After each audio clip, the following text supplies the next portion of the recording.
I want you to think about the last time someone asked you what you want.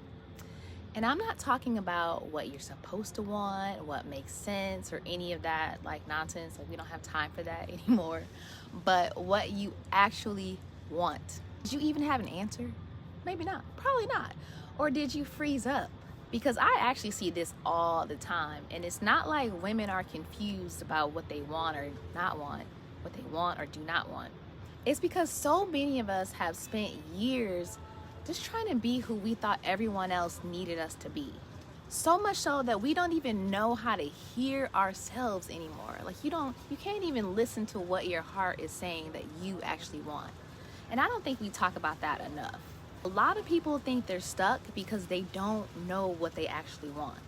And that's kind of a problem. But I think a lot of people are stuck because they don't know themselves. And you just don't know yourself well enough to actually trust what you want, even when it's right there. It's all around you, but you just can't even really fully trust it. Most of us have been making choices that come from a version of ourselves that we've built around expectations, and it's expectations from everybody and their mama.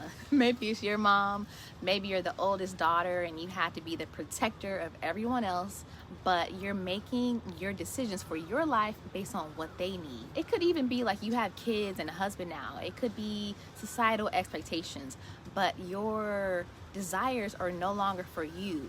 It's made under the pressure of what's right or what looks right in life, trying to look like you have it all together.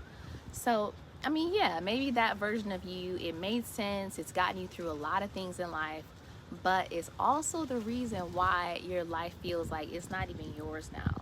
So I had to come to realize this in my own life, and it took me a long time because I kept asking myself, what's next? What's the right move? What makes sense? What looks good? What is this person gonna say? None of that really matters if you think about it. And the more I tried to think my way into clarity, I just kept feeling stuck, like I'm just pushing against a wall. And it's because I wasn't making decisions for me or from me. I was making decisions based on what felt acceptable to everyone else, especially my mom, or making decisions that felt safe. I wanted to look like I had it all figured out because I thought someone was judging me, even though most times you think people are judging you and they're not paying you any attention, which is really the crazy part. But I find that it's so easy to lose yourself when you're operating in that way. And the thing that changed everything for me was human design. And if you've never looked into your human design, this might sound completely random, but it's actually not. It wasn't random for me. When I found out about my human design, it gave me the language of how I actually operate. Not how I wish to operate, not how I operate when I'm pretending to be somebody else, but how I actually am. So I'm a manifestor in human design, and I have emotional authority. So that means I'm all in my feelings all the time. And I used to think that was a flaw, but it's not. There's power in my emotions when I learn how to use them rather than letting them use me. And one of the other biggest things I learned is that I'm not built for constant output. I need to move in waves, I need to build momentum, and then I need space. And for years, I thought something was wrong with me because I just couldn't keep up. You know, all the online coaches are saying, you need to be consistent, you need to post every day and all that, blah, blah, blah. But I just couldn't do it. I couldn't even make myself do it.